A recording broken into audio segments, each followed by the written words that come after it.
Hello guys, नमस्कार अनि दर्शक नमस्ते। फेरि पनि मेरो भ्लगमा हजुरहरूलाई स्वागत छ हैन।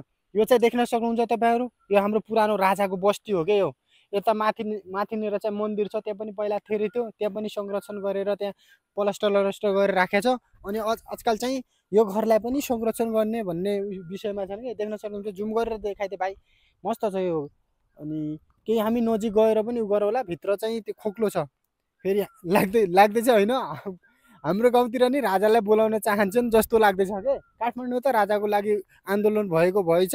अनि यतातिर नि यो तलदेखि नहर बनाएर माथितिर रोड बनाएर यसलाई संरक्षण गरेर राख्छु भन्दैछन्। लाग्दैछ राजालाई बोलाउन चाहन्छन् भन्ने कुरा होइन। अब बाँकी के हो त्यो त हामीलाई थाहा भएन। बाँकी अनि म बाँकी अनि नजिक गएर हजुरहरूलाई देखाइदिन्छु। यता चाहिँ यो राजाको सेरो छ होइन, यहाँ जङ्गल छ, पुरै राजाकै हो अरे के यो पहिला। अझ फेरि खै अब के थाहा, अब यो अहिले त आफ्नो आफ्नो भन्दैछन्, पछि राजा आएपछि लग्ने हो क्या पो त्यो त हामीलाई थाहा भएन होइन। अब राजा यहाँ पनि आउने हो कि खालि वहीँबाट काठमाडौँमा नै बस्ने हो त्यो त हामीलाई थाहा भएन। यो चाहिँ पहिलाको इलाका चाहिँ पुरै राजाको भन्थ्यो कि यो पुरै पुरै राजाको भन्थे। अनि यो चाहिँ घर संरक्षण गरेर राख्न जस्तो छ। ल अहिले